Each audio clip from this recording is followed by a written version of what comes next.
Hi, Marlon Price here again. For this video, we're talking just for a moment about re-recognition. Now, we have in the works some plans to make our re-recognition process a little easier for program managers than your first recognition. Now, it's going to be easier to begin with because this time around you won't have to be changing a lot of your policies like you may have had to do last time. But right now, the current process for re-recognition is after an agency completes their third annual report. Recognition status is granted for a 4-year period, and after you've completed your third annual report, you'll be going into that 4th year. And at that point, the agency needs to begin developing all of their files. Now, right now, our standard, our process is that each agency has to do all of their files just like they did when they were recognized.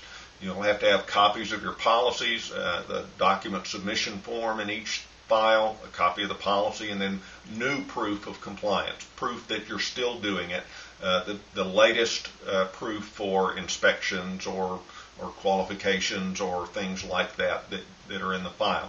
So you can have your on-site for re-recognition at any time during that last year.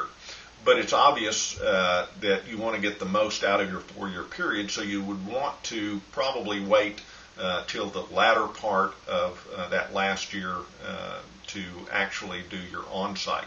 So the process is whenever you're ready to start that process, you go online, you download, go to the download section, you go to Getting Started, and under Getting Started is the program application for recognition program.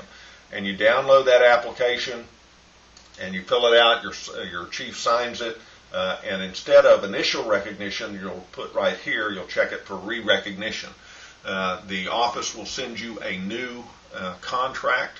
You'll sign that contract and send it back in, and the fees will continue to stay the same on the same due date as your original, so you don't lose any credit for any funds that you've given to the TPCA for this program. Now, once you've made your application and signed the contract, you begin developing all your file folders. We do not do electronic submission on re-recognition. All files will be reviewed on site on all re-recognitions. It should be much easier because this time around you don't have any issues to deal with, like policy changes that you'll have to do. Now, you are required on a re-recognition, you are required to meet any new standards that have been issued since your initial recognition.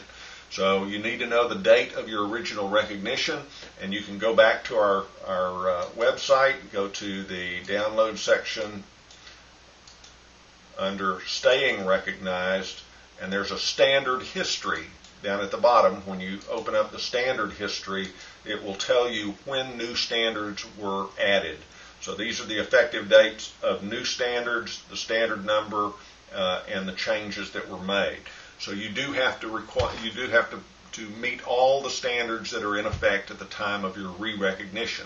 If there are any questions, while you don't submit electronically this time, if you do have any questions and you do want us to look at the files on these new standards before the team gets there, we'll be happy to do that. So, as I said, we are also working on another process, an optional process that will allow the program manager to actually create fewer number of complete files and instead have our assessors go into the agency and actually sit down and visit with the evidence custodian or the records manager or the communications supervisor and not have to prepare all those files. When that process is approved and tested and it has been accepted by the recognition committee, then we'll do a video on that as well and show you how to do that process a little, and hopefully it'll make the re-recognition process a little easier for everyone.